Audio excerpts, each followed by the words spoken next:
Hello வணக்கம் அனைவருக்கும் guys. Editorial ரொம்ப லேட்டாக வருது, ஸோ கொஞ்சம் அட்ஜஸ்ட் பண்ணிக்கிடுங்க. பட் இந்த எடிட்டோரியல் நல்லா இருக்கும், ஸோ இன்றைக்கி முடிச்சிடலாம் அப்படின்ட்டு தான். கொஞ்சம் முன்ன பின்ன கொஞ்சம் ஒர்க் வந்துடுதுங்க, வேறு ஒன்றும் இல்லை. பட் உங்களுக்கு அந்த 24 ஹவர்ஸ்க்குள்ளே கண்டிப்பாக எடிட்டோரியல் வந்துடும், சரியா? ஃபிரிக் ஃபிரிக் ஃபிரிக்னா எக்ஸ்பென்சிவ், சரியா? ஃபிரிக் அப்படின்னா என்ன அர்த்தம்? எக்ஸ்பென்சிவ், சரியா? இப்போ என்ன திரும்ப போட்டிருக்காங்க டைட்டில், ஃபிரிக் பீஸ். ஸோ ஃபிரிக் அப்படின்னா என்ன அர்த்தம் அப்படின்னா எக்ஸ்பென்சிவா, சரியா? பைரோன்னு ஒரு வார்த்தை இருக்குல்லங்க, பைரோனா நெருப்பு, சரியா? ஸோ அதுலேருந்து வரக்கூடிய வார்த்தை தான் இந்த ஃபிரிக்குங்கிற வார்த்தை. நெருப்புன்னு சொல்கிற, ஓகே, அது என்ன? ஃபிரிக்னா எக்ஸ்பென்சிவ்னு, நெருப்பு என்ன செய்யும்? பயங்கரமான ஒரு இது கொடுக்கும், ஒரு விலை, ஒரு எக்ஸ்பென்சிவாக நம்மளுக்கு ஒரு விலையை ஏற்படுத்திட்டு போயிடும். நெருப்பு வந்துச்சுனாலே நம்ம என்ன பண்ண வேண்டியிருக்கும்? ஏதாவது செலவழிக்க வேண்டியிருக்கும். ஸோ அதுதான் பைரோ அப்படிங்கிறதுடைய மீனிங்கு. பைரோனா ஃபயர், சரியா?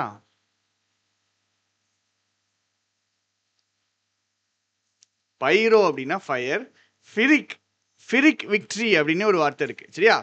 ஃபிரிக் விக்ட்ரின்னே ஒரு வார்த்தை இருக்கு. ஃபிரிக் விக்ட்ரின்னு என்ன அர்த்தம்? பயங்கர எக்ஸ்பென்சிவாக, உங்கள் சைடில் பயங்கர லாஸ் இருக்குது, உங்கள் சைடில் பயங்கர லாஸ் இருக்குது, பயங்கரமான ஒரு விலை கொடுத்து நீங்கள் ஜெயிக்கிறீங்க, அதுதான் ஃபிரிக், சரியா? பைரோ ஃபயர்னு படிச்சுக்கிடுங்க, சரியா? ஃபிரிக் விக்ட்ரி அப்படின்னா காஸ்ட்லி விக்ட்ரி, சரியா? அடுத்த வார்த்தை பெயின்ஸ்டேக்கிங். பயங்கர வலி ஏற்படுத்தக்கூடிய, பயங்கர எஃபர்ட் எடுத்து, ரொம்ப எஃபர்ட் போடுறோம் நம்மளுக்கு வலிக்கும், அப்படி தானே? பயங்கரமாக எஃபர்ட் எடுக்கிறோம், டைம் ஸ்பெண்ட் பண்ணி ஒரு விஷயத்தை பண்ணுறோன்னா it is painstaking. So painstaking எஃபர்ட்னா தரவான, கேர்ஃபுல்லான, மெட்டிகுலஸான எஃபர்ட். சீஸ் ஃபயர்னா ஸ்டாப்பிங் ஃபைட். நம்ம ஏற்கனவே படிச்சிருக்கோம், ட்ரூஸு, ஆர்மிஸ்டைஸ், இந்த வார்த்தைலாம் படிச்சிருக்கோம். வென்ச்சர் பண்ணுறது அப்படின்னு என்ன அர்த்தம்?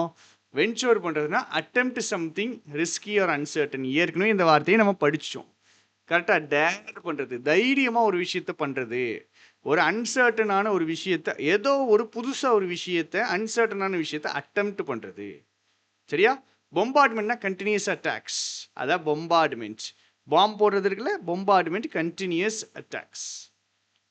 லிங்கரிங் அப்படின்னா டைம் முடிச்சதுக்கு அப்புறமும் ஸ்டே பண்ணுறது. Stay in a place longer then necessary. போக விரும்பலை, ஸோ அங்கேயே கண்டினியூ பண்ணி ஸ்டே பண்ணுறதுக்கு தான் லிங்கரிங். இங்கே பாருங்கள், பாட்டு எண்டடுக்கு அப்புறம் they lingered in the hall enjoying the last moments together. So லிங்கரிங்னா ஸ்டேயிங் லாங்கர் தென் நெசசரி, அதான் லிங்கரிங், சரியா?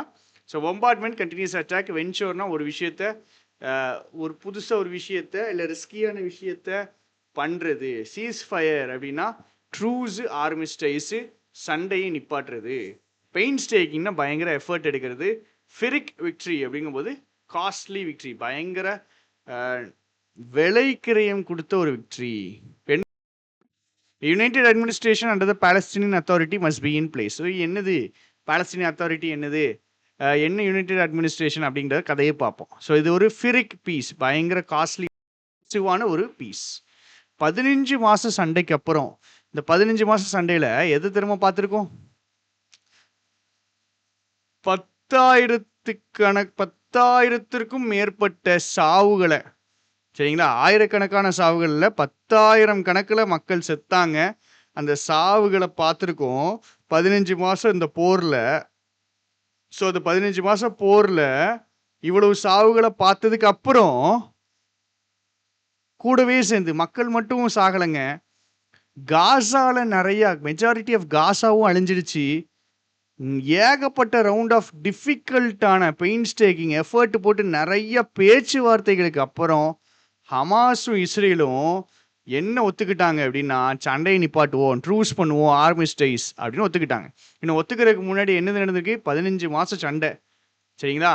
10,000 மக்கள் செத்துருக்காங்க, காசால மேக்சிமம் டிஸ்ட்ராய் ஆயிடுச்சு, ஏகப்பட்ட ரவுண்டு பெயின்ஸ்டேக்கிங் நெகோசியேஷன் பண்ணுறாங்க.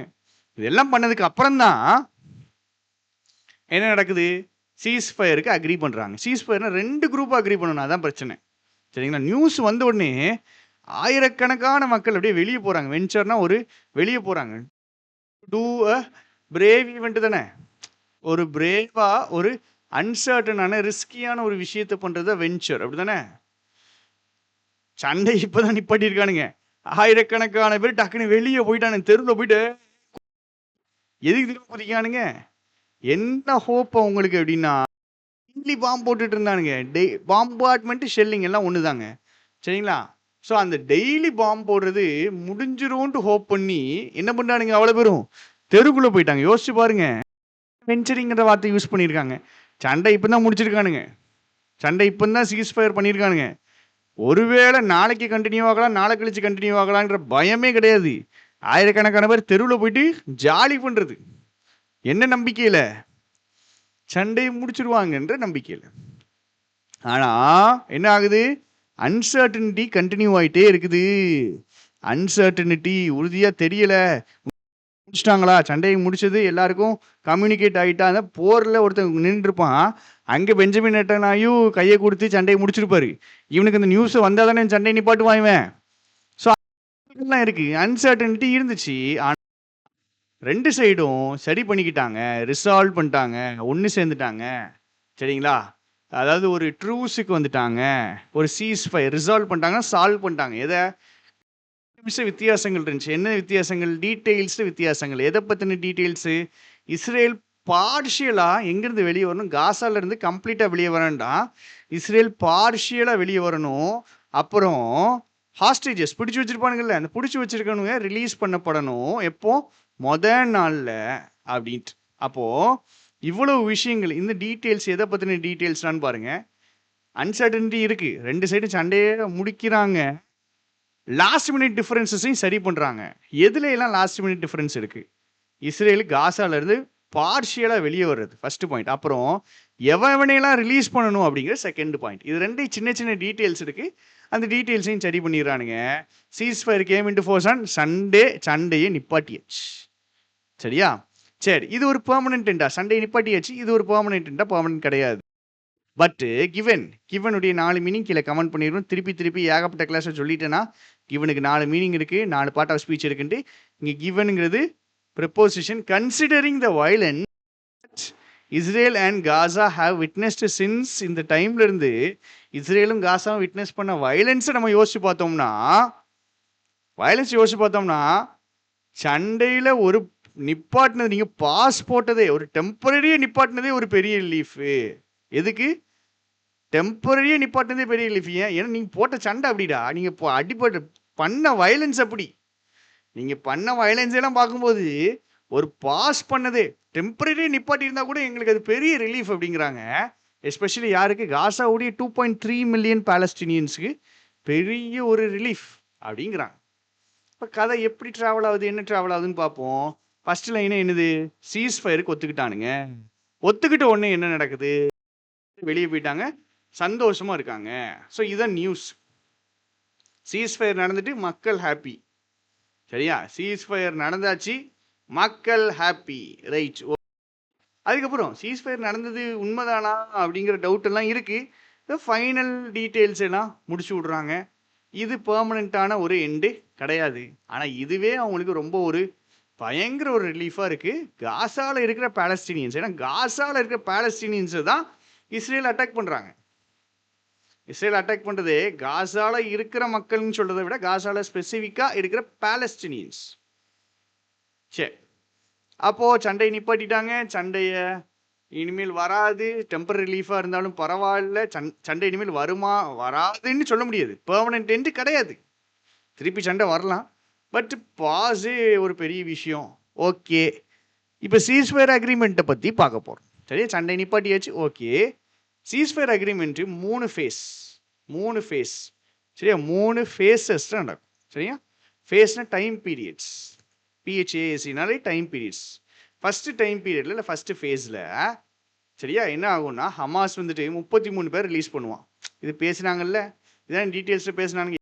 பார்ஷியல் வித்ட்ராயல் ஃப்ரம் காசா, அப்புறம் ரிலீஸ் ஆஃப் ஹாஸ்டேஜஸ்.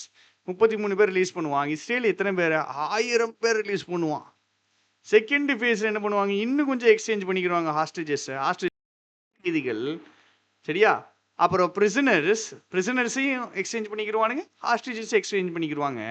ரெண்டு சைட்ஸும் தேவைப்படுகிறது. என்னது? அனௌன்ஸ் பண்ணணும். என்ன அனௌன்ஸ் பண்ணணும்? Permanent end. Permanent end. சண்டைக்கு பெர்மனன்ட் எண்டு. அப்போ ஃபர்ஸ்ட் ஃபேஸ் பாருங்க, வெறுமனே எக்ஸ்சேஞ்சு. செகண்ட் ஃபேஸில் எக்ஸ்சேஞ்ச் வரணும். எக்ஸ்சேஞ்ச் வந்துட்டு அனௌன்ஸ்மெண்ட் வரணும். செகண்ட் ஃபேஸில் பாயிண்ட் என்னது? சொல்லுவே, சண்டை இனிமேல் கிடையாதுன்னு சொல்லணும். அதான் செகண்ட் ஃபேஸ். இனிமேல் தான் அதெல்லாம் நடக்கும். சரியா?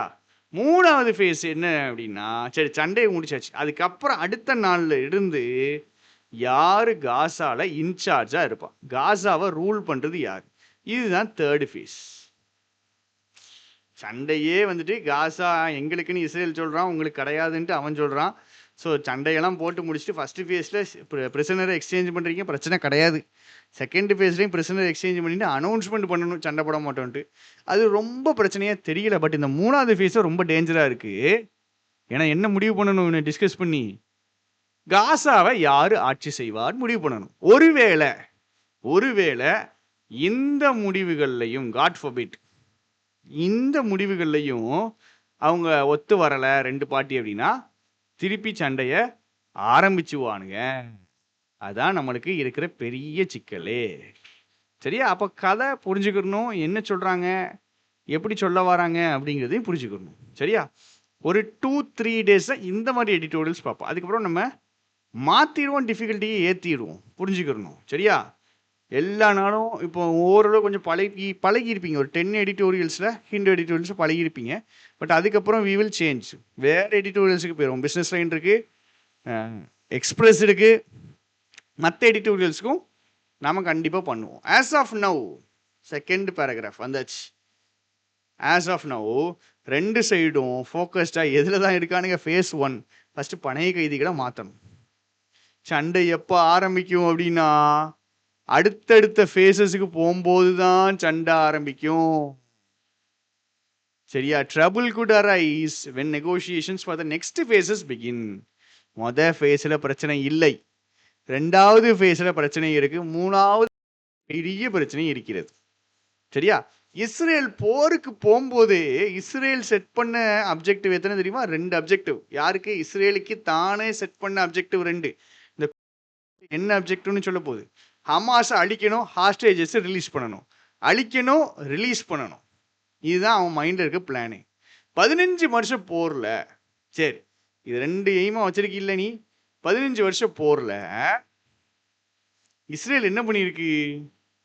ஹமாஸுடைய மிலிட்டன்ட் இன்ஃப்ராஸ்ட்ரக்சர், ஹமாஸுடைய அந்த எந்த அளவுக்கு அந்த மிலிட்டரி குரூப் வளர்ந்துருக்கு அப்படிங்கிற அந்த டோட்டல் இன்ஃப்ராஸ்ட்ரக்சரை குறைச்சிருக்கு, டீக்ரேட் பண்ணியிருக்கு, கம்மியாக்கியிருக்கு, கேவலப்படுத்தியிருக்கு, அடி வாங்க வச்சிருக்கு, கொஞ்சம் பாதி அழிச்சிருக்கு. ஆனால் குரூப்பை சர்வைவ் ஆகி தன்னையே புதுப்பிச்சுட்டு, எது? ஹமாஸு எப்படி புதுப்பிச்சுட்டு? இன்சர்ஜென்சி. உங்களுக்கு தெரியும் இன்சர்ஜென்சி, தெரியும் இன்சர்ஜென்சின்னு என்னது? கலகம் பண்ணுறவங்க, ரிவால்ட் பண்ணுறவங்க, மியூட்டினி பண்ணுறவங்களா தங்களையே புதுப்பிச்சுட்டானுங்க இந்த ஹமாஸுக்காரனுங்க. சரியா? இப்போ ஹமாஸு நல்லா அடி வாங்குறான், 15 மாசமா அடி நல்லா உளுந்தானும். இஸ்ரேல் 2 அப்ஜெக்டிவ் வைக்கிது பாருங்க, ஹமாஸ் அழிக்கணும், ஹாஸ்டேஜஸை ரிலீஸ் பண்ணணும். ஆனால் 15 மாதம் இவங்களால ஹமாஸை அழிக்க முடியலை. அதுதான் இந்த பாயிண்ட். இதில் இருக்கிற இன்ஃபரன்ஸ் என்னது? இந்த பாயிண்டுடைய இன்ஃபரன்ஸ் என்னது? Israel could not destroy Hamas. இறங்கினாப்புல பெஞ்சமின் நெட்டன்யாஹூ. ஆனால் என்ன ஆகுது? ஹமாஸுடைய மிலிட்டன்ட் ஸ்ட்ரக்சர் அப்போ பாதிக்கப்பட்டுச்சு. ஹமாஸ் அப்போ அடியே வாங்கலைன்னு நல்லா அடி வாங்கினானுங்க. மிலிட்டன்ட் இன்ஃப்ராஸ்ட்ரக்சர் டீக்ரேட் ஆச்சு. ஆனால் இன்னும் உயிரோடு தான் இருக்கானுங்க, கம்ப்ளீட்டாக டிஸ்ட்ராய் ஆகலை. திருப்பி தங்களே புதுப்பிச்சுட்டாங்க, ஒரு கலகம் பண்ணுற ஒரு குரூப்பா. So Israel could not completely destroy Hamas. இது முக்கியமான ஒரு இன்ஃபரன்ஸ். சரியா? ஹமாஸை கம்ப்ளீட்டாக இவங்களால அடிக்கவே முடியலை. அடிச்சானுங்க, கம்ப்ளீட்டாக டிஸ்ட்ராய் பண்ண முடியலை. புரிஞ்சிச்சோ? இப்போ கதை எப்படி ட்ராவல் ஆகுதுன்னு புரியணும். ஃபஸ்ட்டு பேராகிராஃபில் என்ன சொன்னானுங்க? நியூஸ் சண்டை நிப்பாட்டிட்டானுங்க, எல்லோரும் கொண்டாடுறானுங்க. அன்சர்டன்ட்டி இருந்துச்சு. ஃபஸ்ட்டு என்ன பண்ணுறானுங்க?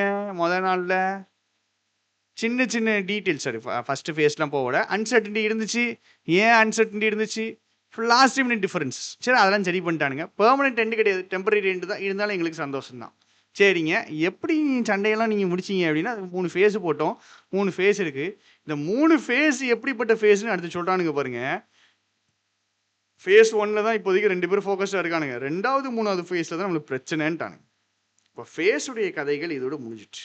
இதுக்கப்புறம் அடுத்து என்ன சொல்கிறானுங்க, இஸ்ரேல் லான்ச் பண்ணும்போதே 2 அப்ஜெக்டிவ் வச்சான். ஆனால் அவனால் ஃபுல்லாக அழிக்க முடியலை. ஆண்டனி பிளிங்கன், இவர் யார்? US secretary of state. இவர் வந்துட்டு அவுட் கோயிங் ஏன்னு சொல்கிறாங்க, இவர் இப்போ மாறிடுவார். அங்கே தான் ஆட்சி மாற்றம் நடக்குது. ஸோ இவ்வளோ டெமோக்ராட்ஸ் ரூல் பண்ணிட்டு இருந்தாங்க, கமலா ஹாரிஸ் இருந்தாங்க, ஜோ பைடன் இருந்தார், இப்போ ட்ரம்ப் வந்துட்டாப்புல. அதனால என்ன ஆகுது, இவர் outgoing secretary of state. ஏன்னா இவர் மாற போகிறார்.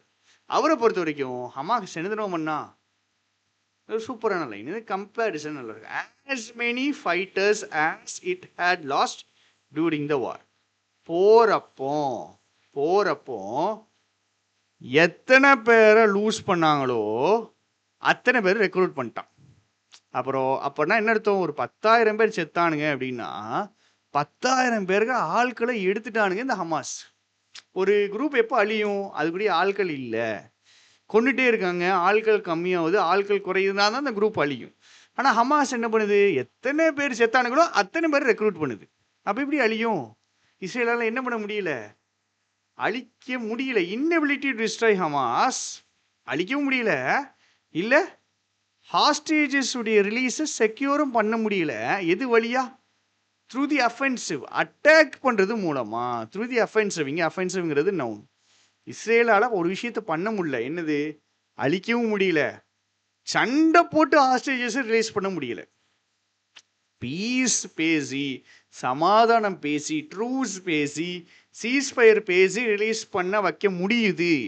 ஆனா சண்டை போட்டு ரிலீஸ் பண்ண வைக்க முடியல இஸ்ரேலால. இது என்ன பண்ணுது, ரைசஸ். இது டிரான்சிட்டிவ் வேர்ப். பின்னாடி ஆப்ஜெக்ட் வரணும், ரைசஸ் பின்னாடி. இது ஒரு intransitive verb. Intransitive verb. raises what? Serious questions கேட்குறாங்க. எதை பற்றி? ஐடிஎஃப்னா யாரு? இந்த இஸ்ரேல் நாட்டுடைய மிலிட்ரி, அவங்களுடைய மிலிட்ரி டாக்டிக்ஸ் இன் காசாவை பற்றி தீவிரமாக கேள்வி கேட்க வேண்டியிருக்கு. ஏன்னா ஹமாஸை அழிக்கவும் இல்லை, சண்டை போட்டு ஹாஸ்டேஜஸ் ரிலீஸ் பண்ணலை, சமாதானம் பேசி தான் ரிலீஸ் பண்ணானுங்க. அப்போ இவனுங்களாம் என்னத்தடா பெருசாக சண்டை போடுறானுங்கன்னு நம்மளுக்கே கேள்வி வருது. ஹமாஸ் பாருங்க, எத்தனை பேர் தோத்தானோ, எத்தனை பேர் செத்தானோ அத்தனை பேரை அவன் ரெக்ரூட் பண்ணிட்டே இருந்துட்டான். இதெல்லாம் இருக்கிறதுனால தான் பெஞ்சமின் நெட்டன்யாஹூ வந்துட்டு ஒரு பயங்கரமான ஒரு ஆள். சரிங்களா? இவனுக்கு கோவம்னா என்ன பண்ணணும்? நீ போய் ஹமாஸ் தலைவர் கூட சண்டை போடுடா, நீ ஏன்டா ஆர்மியை கூட்டி போய் சம்மந்தம் இல்லாமல் சாவடிக்க? அதுதான் வாருடைய லாஜிக்கே இருக்காதுங்க. War is pure selfishness. என்னுடைய கோவத்துக்காக, எனக்கு விருப்பம் இல்லை அப்படிங்கிறதுக்காக, நாட்டுடைய நன்மைன்னு ஒரு போர்வையை போத்திட்டு இவனுக்கு இருக்கிற கோபமும் இவனுக்கு இருக்கிற அந்த ஒரு பண வெறியாக இருக்கட்டும், இல்லை ஒரு பதவி வெறியாக இருக்கட்டும், அதை வச்சு நீ ஏகப்பட்ட பேரை சாவடிக்கிறதுக்கு பேர் தான் போர். சரியா? இவர் ட்ரை பண்ணி பார்க்காப்புல, ஆனால் அவன் ஆள் எடுத்துகிட்டே இருக்கான், இவங்களால பெருசாக அட்டாக் பண்ண முடியல. இதுதான் ஒன் ஆஃப் த ஃபேக்டர்ஸாக இருக்குது. இதுதான் என்ன பண்ணுச்சு, பெஞ்சமின் நெட்டன்யாஹூவை கன்வின்ஸ் பண்ணுச்சு. எதுக்கு? சண்டையை நிப்பாட்டுறதை ஒத்துக்குருவோம் அப்படின்ட்டு. சரிங்களா? ஸோ சீஸ்ஃபயர், ட்ரூஸ் போட்டிருக்கோம். சண்டையை நிப்பாட்டுறதுக்கு ஒத்துக்கிட்டதுக்கு காரணமே என்னது? ஹமாஸ் புதுசாக ஆள் எடுத்துகிட்டு இருக்கான், நம்ம ஐடிஎஃப் மிலிட்ரியால் அவனை அழிக்கவும் முடியல, ஹாஸ்டேஜஸ் ரிலீஸும் பண்ண முடியல. அப்போ இவர் கொஞ்சம் கன்வின்ஸ் ஆகி ஒரு சீஸ்ஃபயருக்கு வாராரு. ஆனால் தலைவர் இப்போ வரைக்கும் போரை முடிச்சிடுவேன்னு சொல்லவே இல்லை. சரியா? அதனால இவரை அவ்வளோ ஈஸியாக நம்ம நம்ப முடியாது. டாக்டிக்ஸ்னால் உங்களுக்கு தெரியும், ஸ்ட்ராட்டஜி, இன்சர்ஜென்சி, கலகம். சரி, இவனுங்களை பற்றி பார்க்கோமா, அந்த சைடு பார்ப்போம். ஹமாஸ் இன்னொரு பக்கம் பார்த்தீங்கன்னா அவன் என்ன சொல்கிறான், அடே நீ காசால இருந்து வெளியே போ, இஸ்ரேலி நீ வெளியே போ. அதான் அவனுக்கு பாயிண்ட். ஏகப்பட்ட தடைகள் இருந்தால் கூட சீஸ்ஃபயர் வந்துருச்சு அப்படிங்கிறது நம்மளுக்கு ஒரு சந்தோஷமான செய்தி தான். சரியா? ஹமாஸுடைய பாயிண்ட் ஆஃப் வியூல இருந்து ஒன்று தான், காசாக்காக போராடுறோம், மக்களுக்காக போராடுறோம்னு சொல்லிட்டு முடிச்சிருவானுங்க. இஸ்ரேல்காரன் என்ன சொல்கிறான், அது எங்கள் ஊர், நாங்கள் தான் இருப்போம் அப்படின்னு சண்டை போடுறான். ஸோ இதில் சீஸ்ஃபயர் வந்தது ஒரு நல்ல விஷயந்தான். இது ஒரு அவசரமான தேவையான ஒரு ரிலீஃப்னா ஒரு ரெஸ்ட். சரியா? ரெப்ரீவ் இந்த வார்த்தைக்கு நீங்கள் மீனிங் சொல்ல போறீங்க. சரியா?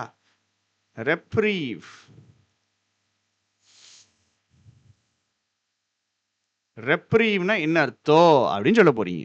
ரெப்ரீவ் கீழே கமெண்ட் பண்ணணும். ஸோ டெஸ்பரேட்லி நீடட் ரிலீஃப் தான் நவுன். நீடடுங்கிறது அட்ஜெக்டிவ். எப்படி நீடட்? டெஸ்பரேட்லி நீடட் அட்ஜெக்டிவை பற்றி பேசுகிற அட்வர்ப். ரிலீஃப் காசாவுக்கு இது ஒரு பெரிய ரிலீஃப், காசாங்கிற ஊருக்கு பெரிய ரிலீஃப். அப்புறம் ஒரு பிளாட்ஃபார்மாகவும் இது இருக்குது. எதுக்கு? ஃபர்தராக பேச்சுவார்த்தை நடத்துறதுக்கு இது ஒரு பிளாட்ஃபார்மாக இருக்குது. இஸ்ரேல் சரி, பாலஸ்தீனியன்ஸும் சரி, கூட சேர்ந்து இன்டர்நேஷ்னலாக பேச்சுவார்த்தை நடத்துவானுங்கள்ல. நம்மளாம் இருக்காப்புல இல்லை மோடிலாம், அவங்களாம் இன்டர்நேஷ்னல் பேச்சுவார்த்தை நடத்துகிற ஆட்கள் தான். ஸோ அவங்க எல்லாரும் என்ன பண்ணணும்? வேலை பார்க்கணும். எதை நோக்கி? கேப்பை பிரிட்ஜ் பண்ணணும். என்ன பண்ணணும்? கேப்பை பிரிட்ஜ் பண்ணணும். எங்கே? வார் முடிஞ்ச ஒரு சினாரியோ தான் இப்போ இருக்குது. இப்போ இருக்கிற கேப்பை பிரிட்ஜ் பண்ணணும்னா ரெக்கன்சைல் ரிலேஷன்ஷிப், பிரச்சனையை சரி பண்ணி ஒன்று சேர்க்கணும். சரியா? பிரச்சனையை சரி பண்ணி என்ன பண்ணணும்? ஒன்று சேர்க்கணும். இங்கே பாருங்க, சொல்யூஷன் ஆரம்பிச்சிட்டாரு அவரு. எங்கே சொல்யூஷன் ஆரம்பிச்சிட்டாரு? இந்த இருக்கு. இங்கிருந்து கதை எங்கே போக ஆரம்பிச்சிட்டு? சொல்யூஷனுக்கு போக ஆரம்பிச்சிட்டு. ஸோ சண்டையை பற்றி டீட்டெயில்டாக கொஞ்சம் பார்த்தோம். 3 ஃபேஸ் இருக்குன்னு பார்த்தோம். அந்த ஃபேஸில் இருக்கிற பிரச்சனைகளும் பார்த்தோம். ஃபஸ்ட்டு ஃபேஸ் பிரச்சனை இல்லை, மீதி 2 பிரச்சனைன்னு பார்த்தோம். அதுக்கப்புறம் நேராக மற்ற கதைகளுக்குள்ளே போனோம். இஸ்ரேல் ஏன் சண்டையில் இருக்குது, ஏன் சண்டையை நிப்பாட்டிச்சுன்னு பார்த்தோம். காசாவுக்கு என்ன பிரச்சனைன்னு பார்த்தோம். எல்லாம் நடந்து இப்போதைக்கு டெம்பரரி சீஸ்ஃபயரே வெல்கம் நியூஸு தான். சரி, அடுத்து என்ன பண்ணுறது? எல்லாரும் ஒன்றா வாங்க, இன்டர்நேஷ்னல் மீடியேட்டர்ஸ்லாம் ஒன்றா வாங்க, இஸ்ரேல் பாலஸ்தீனை உட்கார வச்சு பேசுங்க அப்படிங்கானுங்க. சரி, என்னடா பேச, என்ன சொல்யூஷன்? இஸ்ரேல் வந்துட்டு கண்டிப்பாக இதை ஏற்றுக்கிறார். எதை ஏற்றுக்காது தெரியுமா? ஹமாஸு தான் காசாவை ரூல் பண்ணணும் அப்படின்னு ஹமாஸ்காரன் வந்து என்ன சொல்கிறான்? நான் தான் காசாவை ரூல் பண்ணுவேன் அப்படிங்க. ஆனால் இஸ்ரேல் இதை அக்செப்டே பண்ணிக்க மாட்டான். ஹமாஸை பொறுத்த வரைக்கும் இஸ்ரேல் காசாக்குள்ளே வரக்கூடாது, இஸ்ரேலை பொறுத்த வரைக்கும் ஹமாஸு காசாக்குள்ளே வரக்கூடாது. சரியா? ஹமாஸ் யாரு? தீவிரவாத அமைப்பு. அவன் என்ன சொல்கிறான்? நான் தான் வந்துட்டு என்ன பண்ணுவேன், அந்த நாட்டை ஆட்சி செய்வேன். இப்போ தாலிபான்ஸ் மாதிரி நான் தான் இந்த நாட்டை ஆட்சி செய்வேன் தான். ஏன் அப்போ அந்த கவர்மெண்ட்டு அங்கன்னு எதுவும் பொலிட்டிக்கல் கட்சியெல்லாம் கிடையாதா அப்படின்னா அதான் பின்னாடி பார்க்க போகிறோம். இஸ்ரேல் அக்செப்ட் பண்ண மாட்டான், ஹமாஸ் ரூல் பண்ணுறதை அக்செப்ட் பண்ண மாட்டான். அப்போ ப்ராக்டிக்கல் சொல்யூஷன் என்ன தெரியுமா? சேர்ந்து ஒரு அட்மினிஸ்ட்ரேஷன் போடணும். ஒரு ப்ராக்டிக்கல் சொல்யூஷன் என்னதுன்னா, சேர்ந்து ஒரு அட்மினிஸ்ட்ரேஷன் போடணும். என்ன சேர்ந்து பண்ணணும்? எல்லா பாலஸ்தீனியன் ஃபேக்ஷன்ஸ், இந்த வார்த்தையை படிச்சிருப்போம். ஃபேக்ஷன்ஸ் படித்தோமாங்க? ஃபேக்ஷன்ஸ், குரூப் எல்லாத்தையும் ஒன்றா சேருங்க. இந்த பாலஸ்தீனில் உடஞ்சிருக்காங்களா, அவனை அவ்வளோ பெரிய ஒன்றா சேருங்க. ஒன்றா சேர்ந்து ஒரு அட்மினிஸ்ட்ரேஷன் போடுங்க. அதுக்கு தலைமையை யாரை போடுங்க? எல்லா நாடுகளும் ஒத்துக்கிட்ட, அக்செப்ட் பண்ணிக்கிட்ட இந்த பாலஸ்தீனியன் அத்தாரிட்டியை போடுங்க. ஸோ பாலஸ்தீனியன் அத்தாரிட்டி எல்லாரும் அக்செப்ட் பண்ணுற இந்த பாலஸ்தீனியன் அத்தாரிட்டி. சரியா? பாலஸ்தீனியன் அத்தாரிட்டிக்கு கீழே எல்லாரையும் சேர்த்து வச்சு ஒரு அட்மினிஸ்ட்ரேஷன் போடுங்க. பாலஸ்தீனியன் அத்தாரிட்டினா யாரு? இந்த நடுவில் இருக்கிறவன். அவன் வந்துட்டு ஒரு கட்சி மாதிரின்னு எடுத்துக்கலாம். சரிங்களா? ஒரு ரூலிங் பார்ட்டி மாதிரி. அவன் ஒரு பொலிட்டிக்கலாக மூவ் பண்ணணும்னு நினைக்கிற ஒரு ஆள். ஹமாஸ் சண்டை போடணும்னு நினைக்கிற ஒரு ஆள், தீவிரவாத அமைப்பு. இப்போ பாலஸ்தீனியன் அத்தாரிட்டினா எல்லாருக்கும் அக்செப்ட் பண்ணிக்கிறானுங்க. ஸோ அவனை லீடர்ஷிப்பில் போடு, அவ்வளோ பெரிய ஒன்றா சேர்ந்து ஒரு யுனைடெட் அட்மினிஸ்ட்ரேஷன் போடு. அதுதான் ப்ராக்டிக்கல் சொல்யூஷனுங்க. அதுக்கப்புறம் என்ன திரும்பணும்? இந்த ஊரையே அழிச்சிட்டானுங்க பயவுலைகள், அதை ரீகன்ஸ்ட்ரக்ஷன் பண்ணுறதை நோக்கி ஃபோக்கஸை திருப்புங்க. இப்போ ஃபஸ்ட்டு நீங்கள் என்ன பண்ணணும்? பில்டிங்கெல்லாம் திருப்பி கட்டிடக்கூடாது, திருப்பி சண்டையை ஆரம்பிச்சிடுவானுங்க அவனுங்க. ஃபஸ்ட்டு நீங்கள் அங்கே பிரச்சனையே அந்த இடத்த யார் ரூல் பண்ணுவான்ங்கிறது தான். அப்போ அந்த ரூல் பண்ணுறது யார் அப்படின்னு முடிவு பண்ணிட்டா உங்களுக்கு சொல்யூஷன் வந்துடும். சேர்த்து போடுங்க, 2 பேரும் ஆட்சி செய்யட்டும், சேர்த்து போடுங்க. லீடர்ஷிப்பில் பாலஸ்தீனியன் அத்தாரிட்டியே போடுங்க. அதுக்கப்புறம் இடித்த ஊரை கெட்டுங்க. ஆனால் இந்த பிளான் வேலை பார்க்கணும் அப்படின்னா இஸ்ரேல் ஃபஸ்ட்டு என்ன பண்ணணும்? காசா ஸ்ட்ரிப்பில் இருந்து எல்லா ட்ரூப்ஸையும் பின்னாடி வர சொல்லணும். ஹமாஸுக்கு நீ இங்கே உள்ளே இருக்கக்கூடாது, இஸ்ரேலுக்கு ஹமாஸு இருக்கக்கூடாது. சரியா? ஹமாஸ்காரன் என்ன சொல்கிறான், காசா ஸ்ட்ரிப்புக்குள்ளே காசாவுக்குள்ளே இஸ்ரேல்காரன் வரக்கூடாது அப்படிங்க. ஸோ இந்த பிளானெல்லாம் வேலை செய்யணும் அப்படின்னா இவனா விட்டு கொடுத்து போகணும். இஸ்ரேல் என்ன பண்ணணும், காசா ஸ்ட்ரிப்லேருந்து ட்ரூப்ஸை பின்வாங்க வைக்கணும் அப்படிங்கிறாங்க. சரியா? ஸோ இன்சர்ஜென்சி தெரியும், ஆர்ம்டு ரிபெல்லியன் டாக்டிக்ஸ்னா ஸ்ட்ராட்டஜிஸ், பிரிட்ஜிங் த கேப்னா கனெக்ட் பண்ணுறது, சண்டையை சரி பண்ணுறது, ப்ராக்மேட்டிக்னா ப்ராக்டிக்கல். சரியா? அதான் ப்ராக்டிக்கல். குவிக்ஸாட்டிக் அப்படின்னு ஒருத்தர், குவிக்ஸாட்டிக் உடைய மீனிங் எனக்கு வேணும். சரியா? ரெப்ரீவ் அப்படிங்கிற வார்த்தையுடைய மீனிங் வேணும், குவிக்ஸாட்டிக் உடைய மீனிங்கும் வேணும். குவிக்ஸாட்டிக்கும் பிராக்மேட்டிக்கும் என்ன ரிலேஷன்ஷிப், இதுதான் கொஸ்டின். குவிக்ஸாட்டிக்கும் பிராக்மேட்டிக்கும் என்ன ரிலேஷன்ஷிப்? சினனிம்ஸா, ஆன்டனிம்ஸா, இல்லை இதெல்லாம் அன்ரிலேட்டட் வேர்ட்ஸா? சரியா? மீனிங் கண்டுபிடிச்சிங்கன்னா உங்களுக்கே தெரிஞ்சிடும் சினனிம்ஸா, ஆன்டனிம்ஸா, அன்ரிலேட்டட் வேர்ட்ஸானு. ப்ரிவெயில்னா கண்டினியூ பண்ணுறது. சரியா? ஜெயிச்சிட்டோம் ஒரு இடத்துல அடி வாங்காமல் ஜெயிச்சிட்டோம். ப்ரிவெயில்னா விக்டோரியஸ்னையும் படிச்சுக்கிடுங்க, best. Justice will prevail in the end. கடைசியா உண்மை ஒரு நாள் வெல்லும். அதுதான் justice will prevail, justice will win in the end. Question எல்லாம் ரணகலமாக இருக்கும், பேசேஜ் ஈஸி. ஸோ கொஸ்டினை நல்லா கஷ்டமாக எடுத்துட்டேன், ஆன்சர் போட முடிஞ்சிச்சுன்னா தான் உங்களுக்கு படிச்சிருக்கீங்கன்னு அர்த்தம். இப்போ என்ன கேட்டிருக்கானுங்க, which phase of the ceasefire implementation is most critical for long term peace? கேள்வினது லாங் டேர்ம் பீஸு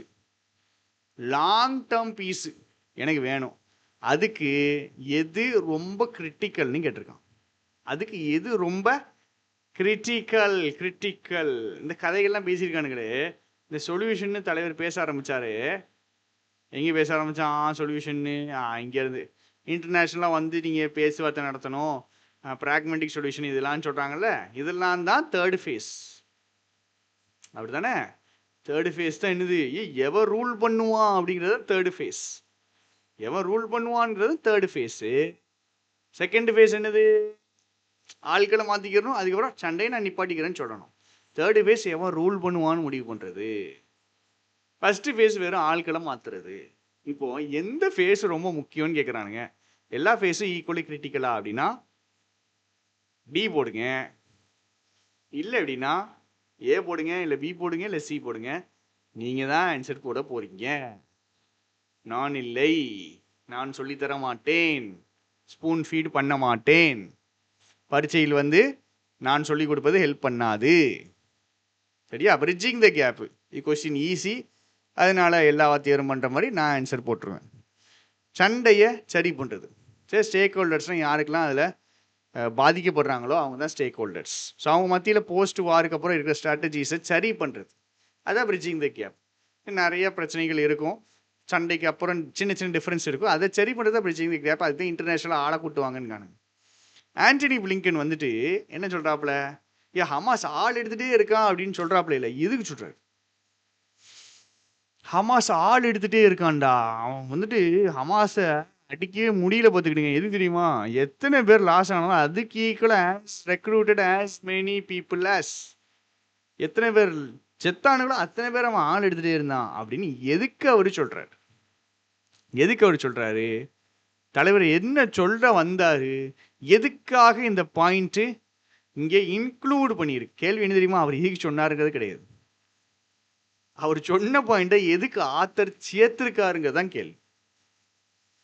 அவர் ஏன் சொன்னாருங்கிறது கேள்வி கிடையாது. ஏன்னா அவர் சொன்ன பாயிண்ட் மட்டும் தான் இருக்கு. சரியா?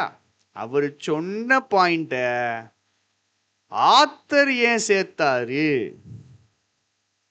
அப்படிங்கிறது தான் கேள்வி. அவருக்கு சேர்த்தது ஏன் சேர்த்தாருன்னு எனக்கு இப்படா தெரியும், அவர்கிட்ட போய் கேட்கணுமேன்னா அதுக்கு பேர் தான் புரிதல். அவர் ஏன் சேர்த்தார் இதெல்லாம் அடுத்த பேராகிராஃப் கிடையாது, இதெல்லாம் கண்டினியூஷன். சரியா? இல்லை என்னதுதான் கண்டினியூஷன் தான், புரிஞ்சுக்கணும். கண்டினியூஷன் தான். இங்கே பாருங்க என்ன சொல்ல வர்றாரு தெரியுமா, இங்க பாருங்க, ஹமாஸ் அழியல, சர்வைவ் ஆகி புதுப்பித்துச்சு, தன்னையே புதுப்பித்து கொண்டது, ஒரு கழக அமைப்பாக புதுப்பித்து கொண்டது. அப்படின்னா எப்படிடா புதுப்பித்துச்சு? என்னடா இவ்வளோ அடிக்கானுங்க இஸ்ரேலுக்காரன், வெறுமான டீக்ரேட் தான் பண்றானுங்க. ஹமாஸ் இன்னும் காலியாவலையா? உயிரோட தான் இருக்கானா? ரீஇன்வென்ட் வேற பண்ணிட்டானா? எப்படிரா அப்படின்னு கேட்கறதுக்கு தான் பதில் இது. இப்போ இந்த பாயிண்ட் எதுக்கு இருக்கு தெரியுமா? ஹமாஸ் எப்படி சர்வைவ் ஆச்சு, ஹமாஸ் எப்படி ரீஇன்வென்ட் ஆச்சு இங்க சொல்றாரு. ஹமாஸ் ரீஇன்வென்ட் ஆச்சு, சர்வைவ் ஆச்சுங்காரு. எப்படி, எதை வச்சு சொல்றீங்க? அதுக்கு தான் ஆண்டனி பிளிங்கனுடைய பாயிண்ட் வருது. இப்போ ஆண்டனி பிளிங்கனுடைய பாயிண்ட் ஆத்தர் கொண்டு வர்றதுக்கு காரணம், ஹமாஸ் எப்படி இருக்கானுங்க, ஹமாஸ் எப்படி சர்வைவ் ஆகுறானுங்க, ஹமாஸ் எப்படி ரீஇன்வென்ட் பண்ணாங்க அப்படிங்கிறதுக்காக தான். இப்போ ஆன்சர் என்னது? இதுதான், டு ஹைலைட் ஹமாஸ் உடைய ரெசிலியன்ஸ், மன உறுதி. சரியா? பயங்கர லாஸ் வந்தாலும் ஹமாஸ் என்ன பண்ணுது? ரீஇன்வென்ட் பண்ணுது, சர்வைவ் ஆயிடுது. அதுக்கு தான் ஆண்டனி பிளிங்கனுடைய பாயிண்ட்டை ஆத்தர் சேர்க்கிறார். புரியுதோ? சரி, பேசேஜ் இஸ்ரேலுக்கு 2 அப்ஜெக்டிவ்னு ஏன் சொல்லுது? இஸ்ரேலுக்கு 2 அப்ஜெக்டிவ்னு பேசேஜ் ஏன் சொல்லுது? இதான் கேள்வி. பேசேஜ் சொல்லி கொடுக்கும் போதே இதெல்லாம் சொன்னா நம்ம ஆளுங்க மண்டையில போய் தெளிவா உட்காராது. இஸ்ரேலு தனக்கு 2 அப்ஜெக்டிவ் வச்சிருக்கிறதா பேசேஜ் ஏன் சொல்லுது? அதான் கேள்வியே.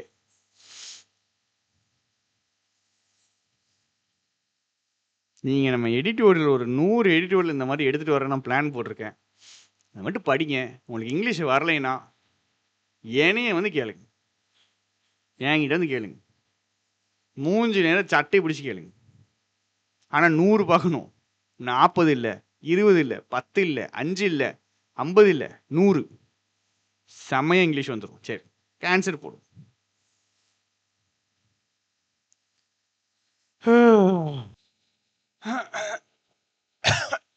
இப்போ 4வது கொஸ்டின், எதுக்காக இஸ்ரேல் வந்துட்டு அதோடைய அப்ஜெக்டிவ் 2 அப்ஜெக்டிவ் வச்சுது அப்படின்னு காமிக்கிறாரு. இஸ்ரேல் 2 அப்ஜெக்டிவ் வச்சுதுன்னு ஏன் காமிக்கிறாரு? இஸ்ரேல் 2 அப்ஜெக்டிவ் வச்சதுன்னு ஏன் காமிக்கிறாரு? ஸோ அந்த லைனுக்கு போவோம். Israel set 2 objectives for it செல்ஃப்னு பேசுகிறாங்க. அது அதாவது பாருங்களேன், அதோடைய கான்டெக்ட் தான் கேட்குறாங்க. எதுக்கு அவன் அந்த வார்த்தை யூஸ் பண்ணா? அதான் கேள்வியே. எங்க அவனை Israel set 2 objectives for itself, இந்த இருக்கு, சரிங்களா? ஸோ இந்த பாயிண்ட் எதுக்கு சொல்றாங்க? 2 அப்ஜெக்டிவ் வச்சிருக்கான் அப்படின்னு சொல்றாங்க. என்ன சொல்ல வரானுங்க? 2 அப்ஜெக்டிவ் வச்சான், 2யுமே அச்சீவ் பண்ணல, அதான் உண்மை. சரியா? ஹமாஸ் அழிக்கவும் இல்லை, சண்டை போட்டு ஹாஸ்டேஜ் ரிலீஸ் பண்ணணும்னு நினைச்சானுங்க. சண்டை போட்டு ஹாஸ்டேஜ் ரிலீஸ் பண்ணணும்னு நினைச்சானுங்க. ஆனால் அதுவும் பண்ண முடியல. இங்கே பாருங்க, Israel's inability to destroy Hamas, இந்த அப்ஜெக்டிவும் ரீச் ஆகல.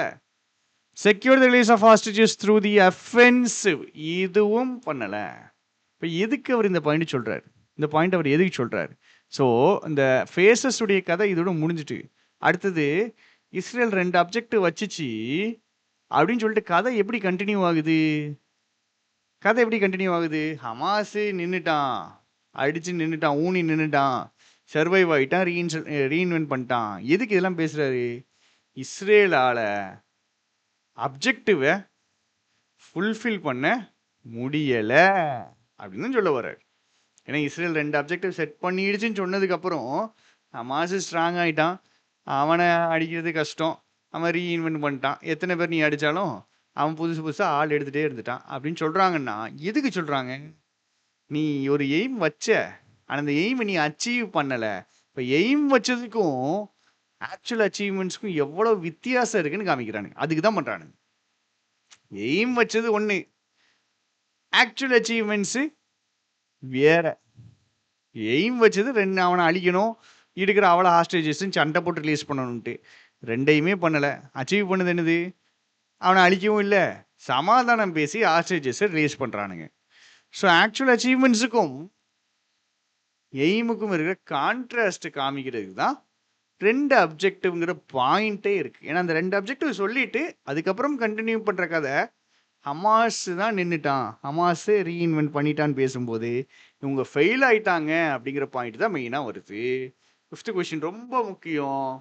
என்ன அசம்ஷன்? இஸ்ரேலுடைய அப்ரோச். இஸ்ரேல் வாரான், சண்டையை நிப்பாட்டிடுவோன்ட்டு வாரான், சரியா? அது எதுக்கு வரான்? போஸ்ட் சண்டை முடிஞ்சதுக்கு அப்புறம் காசாவுடைய அட்மினிஸ்ட்ரேஷனுக்கு இஸ்ரேலுடைய அப்ரோச் எப்படி இருக்கும்? ஸோ கொஸ்டின் என்ன தெரியுமா? இஸ்ரேல் அப்ரோச் பண்றான் எதை? அட்மினிஸ்ட்ரேஷன் ஆஃப் காசாவை. காசா அட்மினிஸ்ட்ரேஷனை இஸ்ரேல் அப்ரோச் பண்றான். இது எந்த அசம்ஷன்ல பண்றான்? மெசேஜ் சொல்லுதுன்னு கேட்குறாங்க. ஸோ இஸ்ரேலுக்கான காசாவுடைய அட்மினிஸ்ட்ரேஷனை அப்ரோச் பண்றான். அப்படி அப்ரோச் பண்ணும்போது என்ன அசம்ஷன் இருக்குன்னு பேசேஜ் சொல்லுது. என்ன அசம்ஷன்? ஸோ இஸ்ரேல்காரன் வர்றான், சண்டையெல்லாம் முடிச்சுட்டு வாரான், என்ன அசம்ஷன் கூட வாரான் அப்படிங்கிறது தான் கொஸ்டின், சரியா? ஸோ கண்டிப்பா எது ஆன்சர் கிடையாது அப்படிங்கிறத எலிமினேட் பண்ணிடணும். போஸ்ட் வார் அட்மினிஸ்ட்ரேஷன் இன் காசால இஸ்ரேல் பண்ற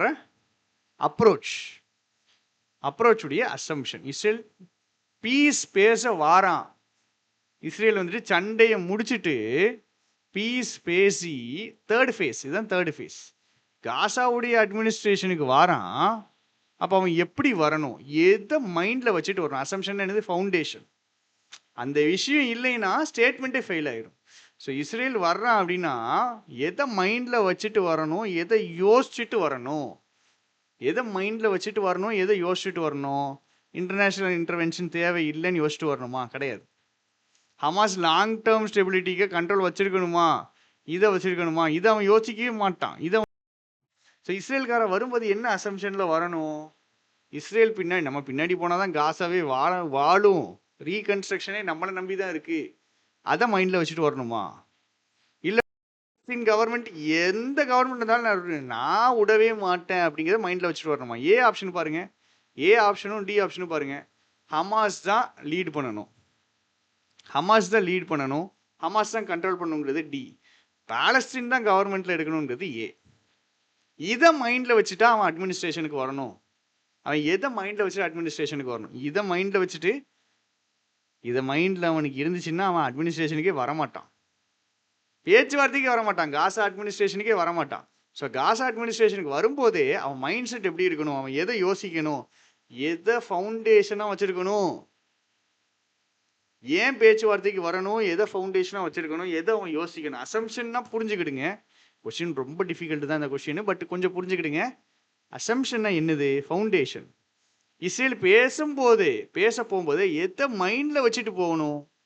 பாலஸ்தீன்காரன் எவன் இருந்தாலும் நான் வந்துட்டு ஒத்துக்க மாட்டேன் அப்படிங்கிறத மைண்டில் வச்சுட்டு போகணுமா? அப்படிதான் ஆத்தர் சொல்கிறாரா? கிடையாது.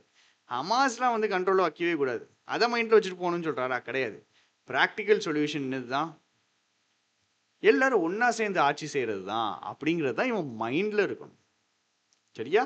So practical solution for peace என்னது தான்? யுனைடெட் பாலஸ்தீனியன் அத்தாரிட்டி தான் அப்படிங்கிறது தான் ஆத்தர் மேக் பண்ணுற அசம்ஷன். இப்போ இஸ்ரேல்காரன் பேச்சுவார்த்தைக்கு போகும்போதே அவன் மைண்டில் என்ன ஃபிக்ஸ் பண்ணிட்டு போகணும்? நம்மளையும் கம்ப்ளீட்டாக ஆட்சி செய்ய விட மாட்டானுங்க, அவனை கம்ப்ளீட்டாக ஆட்சி செய்ய நம்ம விடக்கூடாது. நம்ம மேக்சிமம் என்ன பண்ணணும்? ஒரு யுனைடெட் அட்மினிஸ்ட்ரேஷன் அதில் போகணும் அப்படிங்கிற, சரிங்களா? இஸ்ரேல் இந்த பாருங்க, Israel will not accept a situation that would leave Hamas as a ruling force in காசா. காசாவில் அவன் ரூலிங் ஃபோர்ஸை விட மாட்டான். இப்போ எந்த பேசிஸில் அவன் பேச வரான்? ஏன் நீ ரூல் பண்ணிக்கோ, சரி சண்டை நிப்பாட்டிட்டோம், நீ ரூல் பண்ணிக்கோ, நானும் ரூல் பண்ணுவேன். எல்லா பாலஸ்தீன் குரூப்ஸும் இருக்கும், யுனைடெட் அட்மினிஸ்ட்ரேஷன் தான் இருக்கும், பாலஸ்தீன் அத்தாரிட்டி கீழே யுனைடெட் அட்மினிஸ்ட்ரேஷன். இந்த அசம்ஷனை தான் ஆத்தர் சொல்றாரு. இஸ்ரேலுக்கு அசம்ஷன்னா ஃபவுண்டேஷனுங்க, எதை மைண்டில் வச்சு பேசுறீங்க அதுதான் அசம்ஷன். அசம்ஷன்னா என்னதுன்னா எதை மைண்டில் வச்சு பேசுறீங்க. அப்போ இஸ்ரேல் போகிறாங்க, பேச்சுவார்த்தைக்கு போகிறாங்க, தேர்டு ஃபேஸு பேச்சுவார்த்தைக்கு போகிறாங்க, எதை மைண்டில் வச்சுட்டு பேசுவாங்க? உனைய நான் விட மாட்டேன், நான் என்ன பண்ணுவேன்? யுனைடெட் அட்மினிஸ்ட்ரேஷனுக்கு நான் ஒத்துக்கிறது. ஸோ அதுதான் அவங்களுக்குரிய அசம்ஷனாக இருக்கணும். சரியா? அதான் அவங்களுக்குரிய அசம்ஷனாக இருக்கும். சரியா? ஸோ இந்த கொஸ்டின் கொஞ்சம் ட்விஸ்டடாக இருக்கும். நான் உங்களுக்கு ஆப்ஷன்ஸ் எலிமினேட் பண்ண சொல்லியிருக்கேன்.